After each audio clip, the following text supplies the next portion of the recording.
दधाना हस्तपद्माभ्य कुष्मांडा शुभदास्तु में। नवरात्रि में चौथे दिन देवी को कुष्मांडा के रूप में पूजा जाता है। अपनी मंद हल्की हंसी के द्वारा अंड यानी ब्रह्मांड को उत्पन्न करने के कारण इस देवी को कुष्मांडा नाम से अभिहित किया गया है। जब सृष्टि नहीं थी, चारों तरफ अंधकार ही अंधकार था, तब इसी देवी ने अपने ईशत हास्य से ब्रह्मांड की रचना की थी। इसीलिए इसे सृष्टि की आदि स्वरूपा या आदिशक्ति कहा गया है।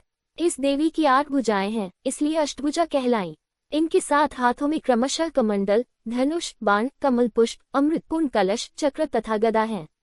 8वें हाथ में सभी सिद्धियों और निधियों को देने वाली जपमाला है। इस देवी का वाहन सिंह है और इन्हें कुम्हरे की बलि प्रिय है। संस्कृति में कुम्हरे को कुष्मान कहते हैं, इसलिए इस देवी को कुष्मांडा।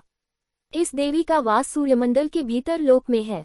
सूर्यलोक में रहने की शक्ति क्षमता केवल इन्हीं में है, इसीलिए इनके शरीर की कांति और प्रभा सूर्य की भांति ही दैदीप्यमान है। इनके ही तेज से 10 दिशाएं आलोकित हैं।